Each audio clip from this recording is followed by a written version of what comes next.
Good Monday morning. Thank you for joining us on KARE 11 News Now. I'm Michelle Beck. Let's get to your headlines. Right now, police in Minneapolis and St. Paul are investigating deadly shootings from over the weekend. St. Paul police are hoping someone saw what led up to a shooting near a homeless encampment yesterday.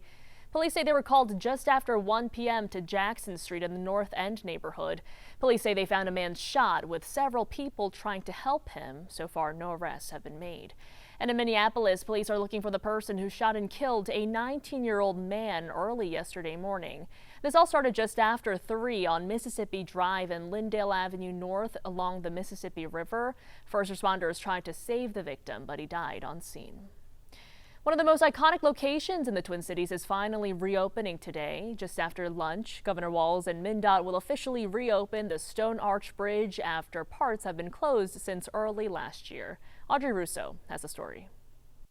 This reopening date is sooner than what we were told even just a few weeks ago. At the beginning of July, we were told that the reopening date would be August 9th with food trucks, live music, entertainment. And then in the last 24 hours, we received word from the governor that the reopening's been moved up to 2 o'clock today.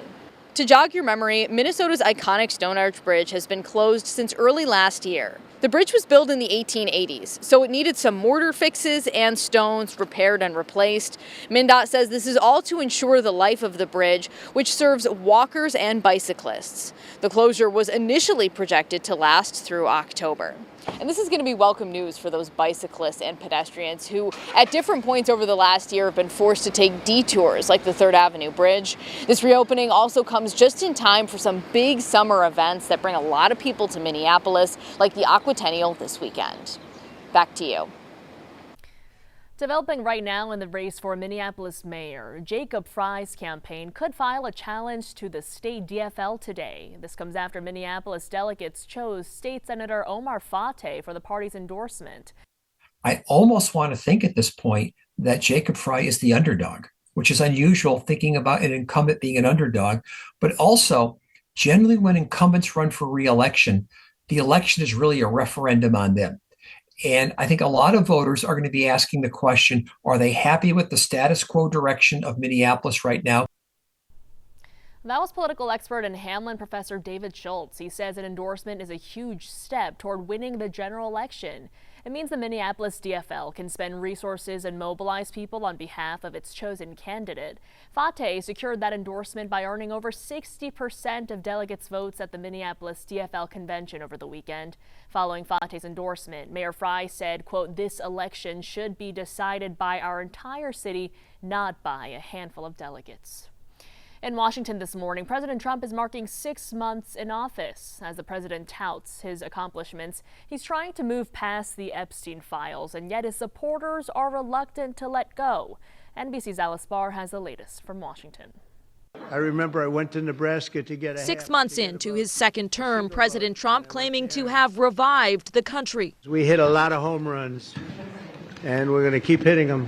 Celebrating passage of his massive tax and spending bill, controversial migrant deportations, and imposing tariffs on trading partners around the world, with U.S. businesses feeling the effects and bracing for sweeping reciprocal tariffs set to hit at the end of the month. Nothing stops countries from talking to us after August 1st, but they're going to start paying the tariffs on August 1st. But as President Trump presses ahead with his agenda, Republican infighting over the case of infamous sex offender Jeffrey Epstein not going away. I'm ticked off at everybody. Look, this thing should have been handled. The president claiming his poll numbers have gone up among Republicans since what he calls the Epstein hoax, though new CBS polling shows his overall approval rating declining since February, with Republicans almost evenly divided on the Epstein handling, and 89% of those surveyed saying the Justice Department should release all its Epstein information.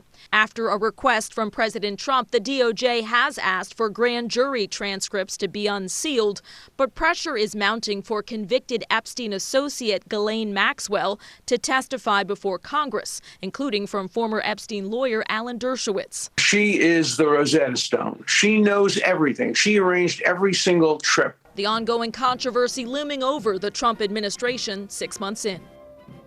The main focus of the controversy, whether Epstein left an incriminating client list. The DOJ and FBI say he did not. Ghislaine Maxwell is appealing her 20-year prison sentence for helping recruit underage girls for Epstein to abuse. The appeal complicating the push for her Capitol Hill testimony. In Washington, Alice Barr, NBC News. Gopher Athletics is facing a money problem, and they're looking to students to help make it up. The University of Minnesota says new fees for all students are for athletic facilities, not for paying athletes. But that's not sitting well with a lot of people. Lou Ragoose has the story. Every student will have to pay this money wrapped into their overall student fees. But with recent tuition hikes, some students say having to pay it isn't fair. On campus at the U of M, a lot of incoming freshmen would like the Gophers to field competitive teams. I think our athletics matter a lot. So many say they are okay with the idea of a new $200 a year fee required for each enrolled student to pay so that the university can afford to directly pay student athletes. Personally, $200 isn't too much to tack on. I think that's an okay fee if it means that we're supporting our athletes because, they do a lot of hard work and we are a Big Ten school. I think I might get $200 worth of entertainment from it. But many other students strongly oppose the new fee, which ends up being $100 per semester. It's really important that we do everything we can to keep costs of living on campus lower and not raise them in any way. Even though it is just $100, that's $100 that students aren't volunteering to pay. That's an additional $100 that is going to be very detrimental to students. The new fee comes as the U of M and schools like it across the country can now pay student athletes $20.5 million this next school year as the result of a legal settlement.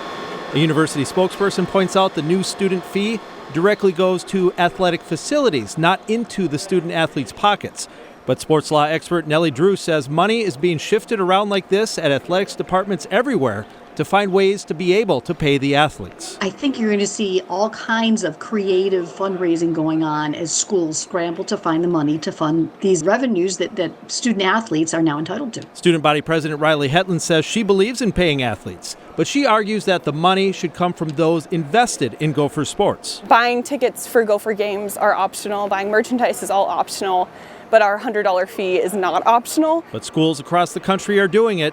And the U points out 7 other Big Ten schools have fees that directly support athletic facilities. Even with the new fees, there is still an $8.75 million shortfall within the athletics budget. On the West Coast today, more areas in Washington are being evacuated as crews continue to battle the Lake Spokane fire. Aerial crews are continuing to drop water and flame retardant, while ground crews and dozers work to protect structures in the area and reduce the active fire activity around the perimeter of the blaze. So far, at least 2,000 acres have burned. This comes as tens of millions of other Americans deal with damage and delays over new rounds of flash flooding and storms, all amid record-breaking heat. NBC's Adrian Broaddus reports. A summer heat wave baking parts of the country is showing no signs of letting up. It's a little hot and oppressive. Tens of millions now under heat alerts and warnings expected to last several days. Families trying to find relief, stopping by their local splash pads. From sizzling sidewalks to scorching parking lots, authorities are reminding everyone the heat can be dangerous, even deadly, especially for children and pets left in cars. Always remember to check the back seat. Meanwhile, overnight, more heavy rain and strong wind gusts hammering the northeast. As dangerous hail, some the size of baseballs, and torrential rains pummeled parts of the country, putting millions at risk for dangerous flash floods. In 20 years I've been living here, I've never seen it this bad. One motorist in Maryland had to be rescued after he says rising floodwaters trapped him in his car. I tried to get out, I tried to rev the engine, car wasn't moving. A group of Good Samaritans in bathing suits wading through waist-high water, pulling this woman out of her car window to safety. It comes as cleanup efforts in the community of Kerrville, Texas, push forward following deadly flash flooding earlier this month. Amid the destruction, a sign of hope. The number of people reported missing dropping from a peak of more than 160 to 3. City officials crediting, quote, countless hours of coordinated search and rescue operations, adding, quote, many individuals who were initially reported as missing have been verified as safe. Stick with us. More news and weather coming up after the break.